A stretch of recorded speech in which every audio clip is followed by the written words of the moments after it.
Episodi 1. Zawadi ya damu.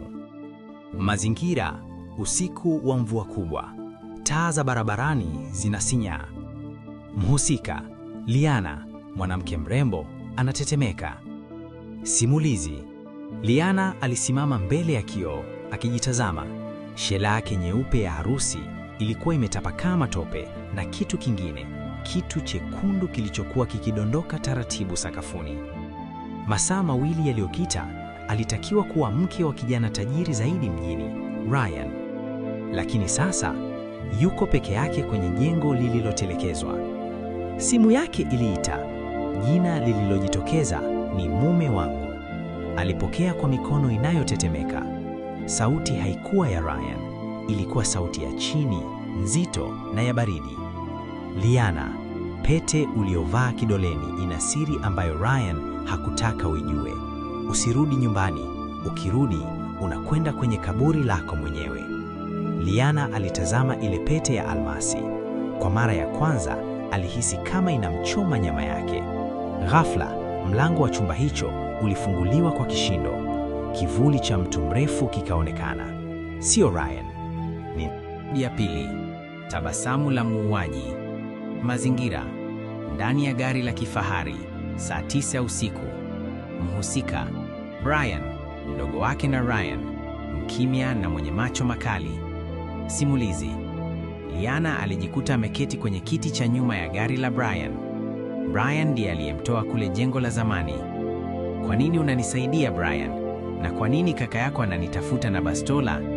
Liana aliuliza, sauti yake ikivunjika. Brian alitazama kwenye kioo cha mbele.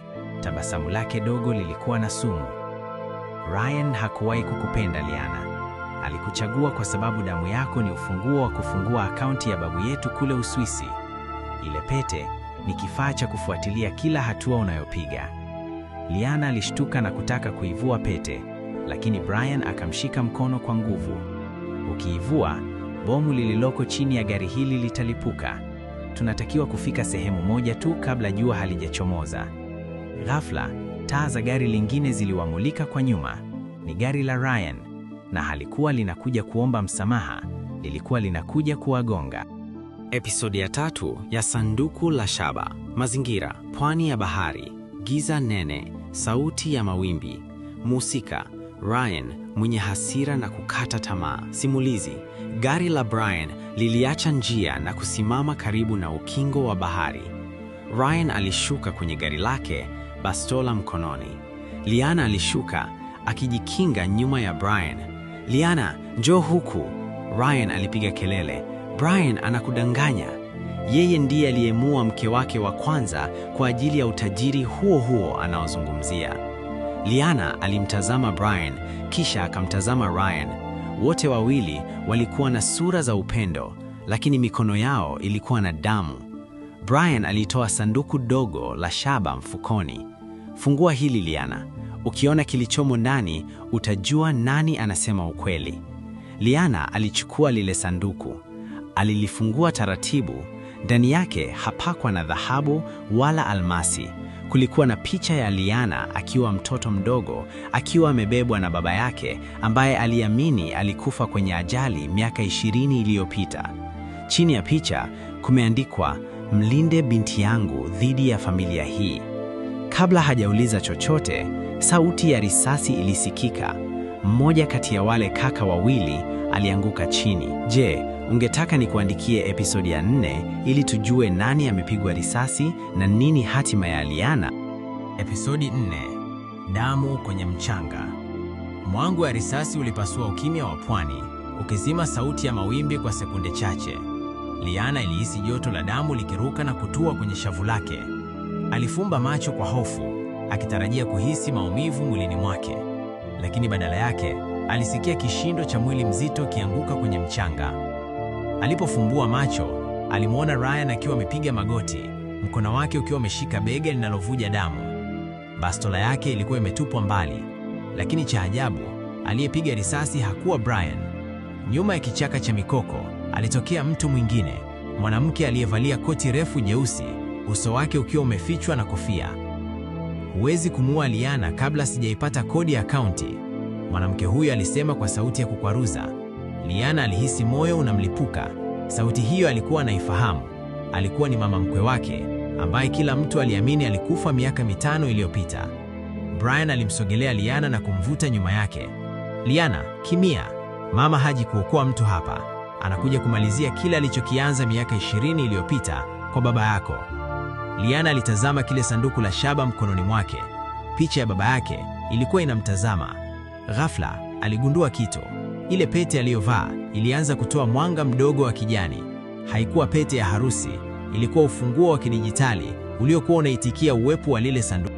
Mvua ilianza kunyesha tena, safari hii ikiwa na upepo mkali. Liana alijikuta akikimbia kuelekea kwenye miamba, huku sauti za nyayo zikimfuata kwa nyuma. Hakujua amwamini nani.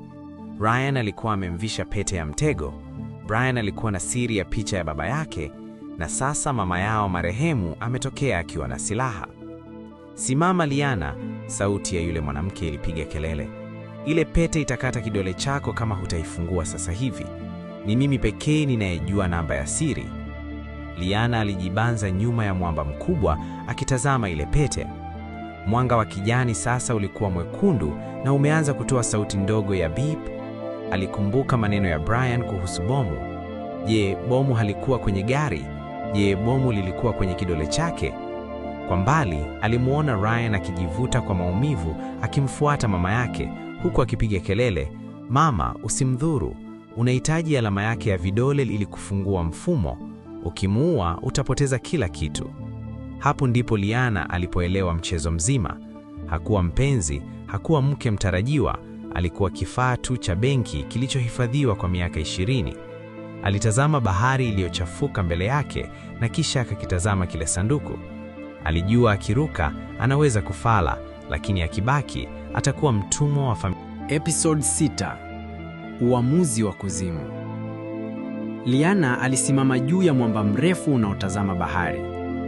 Nyuma yake, Ryan, Brian na mama yao walikuwa wamemzunguka. Walikuwa wanatazamana kwa chuki, kila mmoja akitaka kuwa wa kwanza kumshika Liana. "Liana, nipe mkono wako," Brian alisema kwa sauti ya upole, lakini macho yake yalikuwa yamekazia kile sanduku la shaba. "Nitakulinda na kuahidi." Anadanganya. Ryan alinguruma, damu ikiendelea kulia shati lake. Yeye ndiye aliyemchoma moto baba yako ili apate ramani ya pete hiyo. Liana alicheka kwa uchungu, machozi yakichanganyika na maji ya mvua. "Nyote nyinyi ni wanyama," alisema kwa sauti thabiti. Alitazama ile pete iliyokuwa ikipiga kelele kwa kasi zaidi sasa. Aligundua kuwa picha ya baba yake kwenye sanduku ilikuwa na ujumbe wa siri nyuma yake uliosomeka, "Maji ndiyo yanayozima moto wa tamaa." Bila kusema neno lengine, Liana aliinua sanduku juu na kuliachia lianguke baharini. Kisha, kwa ujasiri ambao hakuwahi kuujua, alianza kuivua ile pete kwa nguvu, akichubua ngozi yake. "Hapana!" Wote watatu walipiga kelele kwa pamoja na kumrukia. Pete ilitoka. Liana aliitupa hewani kuelekea kwao, na yeye akajitupa nyuma, akipotelea kwenye giza la bahari. Sekunde moja baadaye, mlipuko mkubwa uliitikisa ardhi, ukigeuza kilele cha mwamba kuwa moto mkali. Je, ungependa niendelee na episodes nyingine ili tujue kama Liana alinusurika baharini na nani mwingine alibaki hai kwenye